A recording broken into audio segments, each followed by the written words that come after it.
Indelible Weinstein's Deep Dive with Gregory S. Prindle. Deep Dive. Deep Dive. Deep Dive. Indelible Weinstein's Deep Dive. A deep dive. Deep dive. That's for Okay, so you won't believe what's landed on our desk this week. Oh, do tell. It's a pretty alarming report. It's from the Bureau of Grape Unification Strategies. The Bureau of Grape Unification Strategies. Yeah, BOGUS, as they call themselves. Yeah. Which, is maybe a bit telling. BOGUS. Right. Okay, and what's so alarming about it? Well, they're saying global wine sales are really tanking. Wow. Serious slump. Ah, okay. That part isn't totally surprising, I suppose. We've seen trends shifting. True, but the report really digs into why. It seems younger people, millennials, Gen Z, they're just not reaching for wine as much. Yeah, that tracks. Craft cocktails have exploded. Mocktails are huge now, too. Exactly. And even things like microfy stable water, whatever that is, Yeah. and flavored milks. Flavored milks replacing wine. Okay, that I hadn't considered. It does paint a picture of diversification away from traditional choices. Definitely facing headwinds, as you said. But here's the kicker. The BOGUS think tank's solution. Let me guess. Something conventional, like better marketing. Not even close. Their big idea. Get children interested in wine from a young age. Children interested in wine. Yep. To revitalize the industry down the line. Wow. Okay. That's certainly unconventional. Isn't it? And the report even has this footnote saying, 87.4% of its own statistics are fabricated. Wait, it admits that 87.4%. That's oddly specific for a fabricated number. Right. So massive grain of salt needed here. But the strategies they propose, fabricated stats or not, Yeah. they're fascinating. I imagine they must be. And that's what we're diving into today, exploring this BOGUS report, these truly unique, maybe slightly mad approaches to growing future wine lovers. It's definitely a novel strategy. The underlying logic, I guess, is if younger adults are drifting away, you build that appreciation much, much earlier. Sort of ingrained it from childhood. Exactly. Which brings up the obvious question for you. How on earth do you even start introducing something like wine to kids? Okay, well, their first big push is something called the juice box revolution. Juice box revolution. And the face of this revolution, a 9-year-old, Timothy Rolikin. Apparently, he's the world's youngest sommelier. A 9-year-old sommelier. That's what the report claims. Mm-hmm. He's the ambassador for their Wine for the Wee Ones initiative. Wine for the wee ones. Good grief.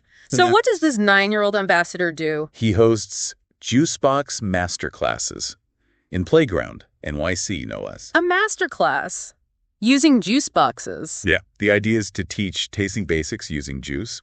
He apparently described one, a Malik 22 blend. A juice blend called Malik 22. Yep.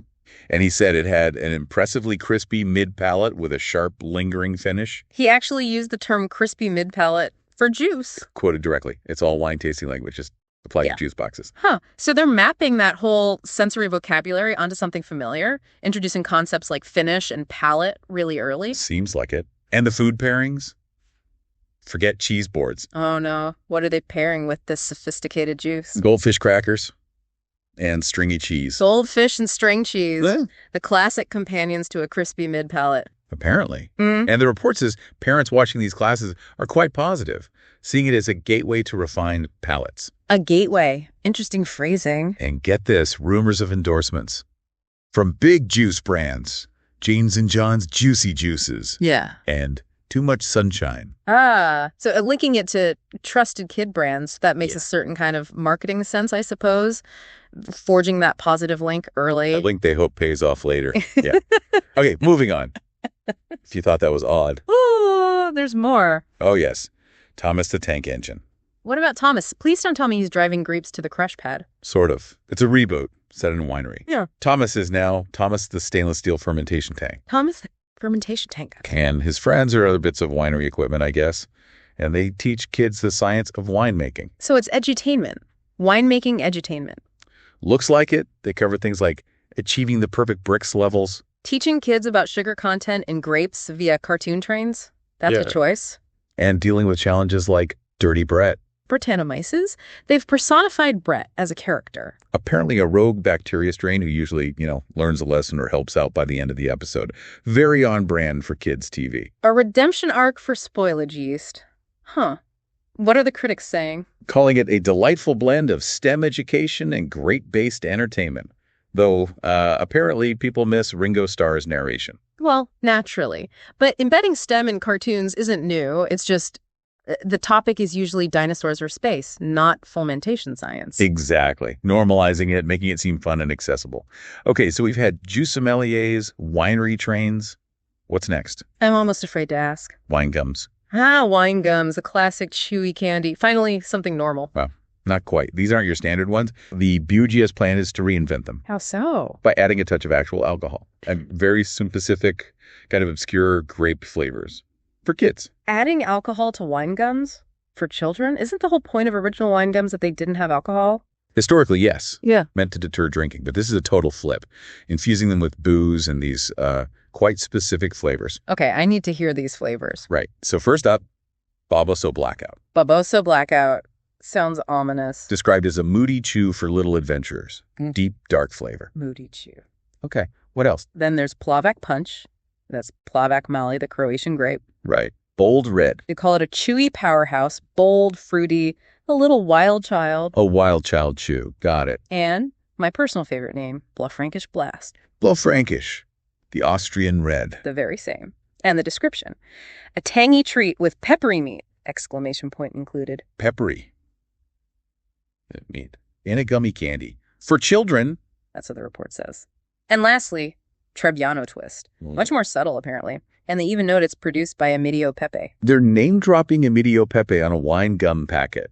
For kids who presumably have never heard of Abruzzo, let alone iconic natural winemakers. It seems so. Introducing obscure grapes, complex flavor notes like peppery meat, and even producer names. It's quite something. It's certainly ambitious, trying to build not just acceptance, but a kind of sophisticated palate through candy. Definitely. So what else is BOGUS cooking up? There's more, of course. Naturally. They're working on an app. Wine Wizard Academy. Oh, gamification makes sense. Kids collect terroir tokens, apparently. Unlock wine facts. Soil types. Climate influences. Vital stuff for a 7-year-old. Terroir tokens. I suppose it's better than loot boxes. Maybe. Using game mechanics for learning is standard practice, though. True. And then there's the merchandise line. Tiny corks for tiny hands. Oh dear. What's in this line? Child-friendly winemaking tools. Miniature decanters. Tiny decanters. Okay. Any oxidizers. Mallow removers. Mallow removers. Like tools to stop malolactic fermentation for kids. I guess. It softens acidity, right? Maybe they prefer crispier wines. And then there's fibulation microstimulators. Fibulation? Microstimulators? What in the world is that supposed to be? Your guess is as good as mine. Maybe it, gently vibrates the juice at a microscopic level. Who knows? It's certainly a creative inventory. Suggests they want kids not just familiar with concepts, but with the physical stuff of winemaking, even if it's miniaturized and possibly nonsensical. Exactly. And the report claims feedback is overwhelmingly positive. Of course it does. Of course. And they quote the head of the think tank, Professor Daftapath. Professor Daftapath sounds legit. Who says, quote, "It's time we stopped underestimating kids. If they can learn to play Fortnite, they can learn malolactic fermentation." Comparing Fortnite mastery to understanding secondary fermentation, that's quite the leap. It's a high bar, doesn't it? But it underlines their whole belief. Kids can graph complex things, so let's expose them early. The core assumption being that playful familiarity now leads to serious consumption later. Right. So just to wrap this up for you listening, BOGUS is proposing this wild suite of initiatives. Juicebox sommeliers, winery cartoons, alcoholic grape gummies, gamified learning, tiny tools. All aimed at sparking interest in wine from a very young age to, theoretically, save the industry's future. Precisely. A collection of really creative, maybe slightly desperate strategies. And the big question left hanging for you is, could any of this possibly work? Or is it just bizarre? Will it actually translate to future sales? Yeah, it leaves you wondering, doesn't it? Could these seemingly outlandish ideas actually reshape how a generation thinks about drinks, about flavor?